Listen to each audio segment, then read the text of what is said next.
Tal qual ovo caipira e ovo de granja também vem da galinha, mas não são a mesma coisa, transtorno de humor e de personalidade também vem lá do cérebro, mas se comportam de maneiras diferentes. Eu sou a Laísa, você tá no Passe Adiante.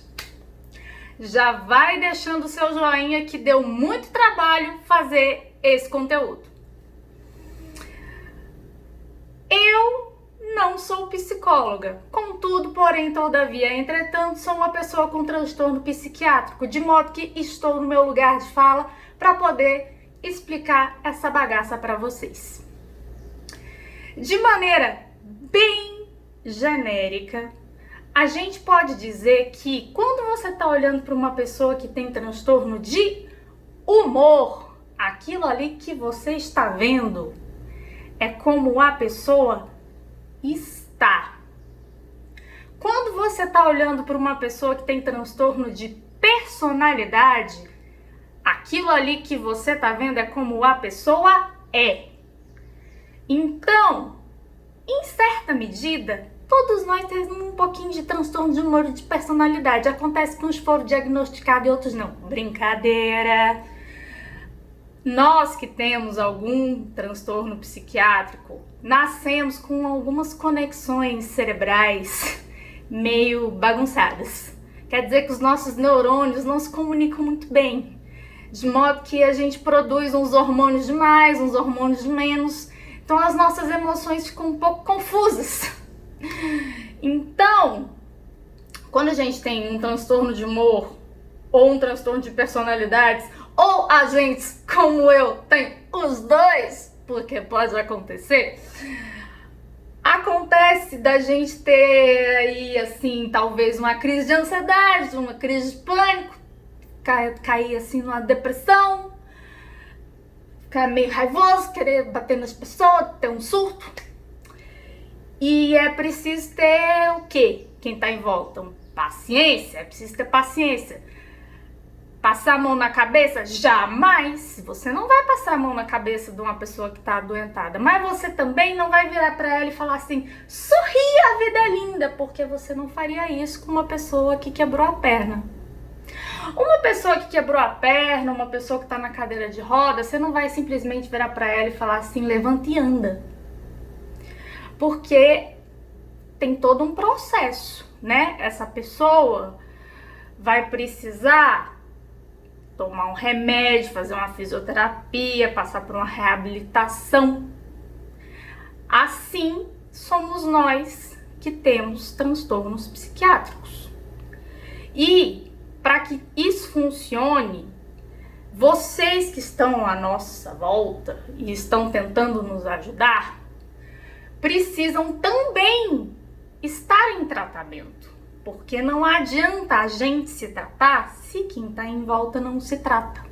Porque muitas vezes nós e as pessoas que estão nos nossos círculos mais próximos criam relações de codependência.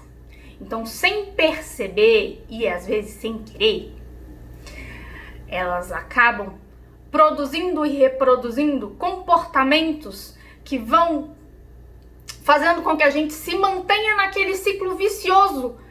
E aí fica mais difícil da gente sair daquele estado que mantém a gente ou na parte difícil, né, na parte surtada do transtorno, ou da dependência química, ou, né, de qualquer situação assim.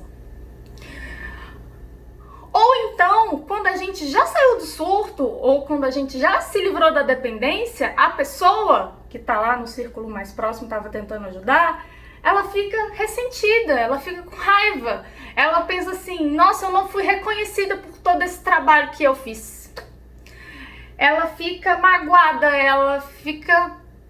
perde o sentido da vida dela, porque ela não tem mais aquela pessoa doente para ela cuidar, ela não sabe mesmo o que fazer.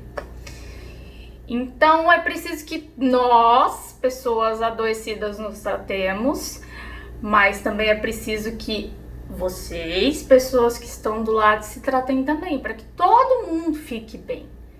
Uma pessoa doente adoece um círculo familiar.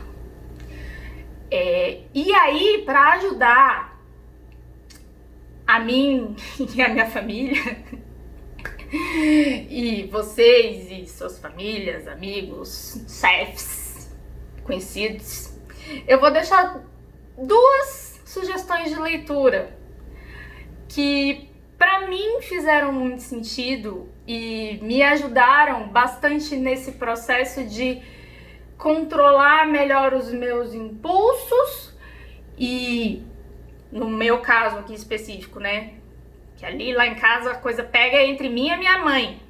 Então, assim, dela respeitar o meu espaço, de eu respeitar o espaço dela e da gente achar um caminho do meio ali pra ninguém se estrepar. Então, as sugestões são elas: Em Busca de Sentido, que é do Viktor Frankl, e Codependência Nunca Mais, que é da Melody Beattie. Eu vou deixar os links na descrição do vídeo para quem tiver interesse de adquirir os livros para poder ler. São leituras bastante interessantes, não é nada técnico, são livros autobiográficos. No primeiro caso, é de um sobrevivente de um campo de concentração. E no segundo caso, é de uma ex-dependente química que depois se viu, né, ela tava do lado de pessoa dependente, depois ela se viu do outro lado da moeda, como da pessoa codependente. Ela se viu como a pessoa que tomava conta dos outros. Ela define a codependência como tomar conta dos outros. E é muito importante que a gente se policie para não se responsabilizar pelo que não é responsabilidade nossa. Ah, mas a gente não pode deixar a pessoa na mão. É diferente não deixar a pessoa na mão de deixar a gente pra trás, deixar a gente mesmo pra trás. A minha avó falava, né? A gente não pode se descobrir para cobrir o outro. Tipo assim, eu não posso tirar o meu cobertor para cobrir outra pessoa. A gente não pode ajudar alguém se a gente não tá seguro para. Vocês estão conseguindo me entender? Deixa aqui nos comentários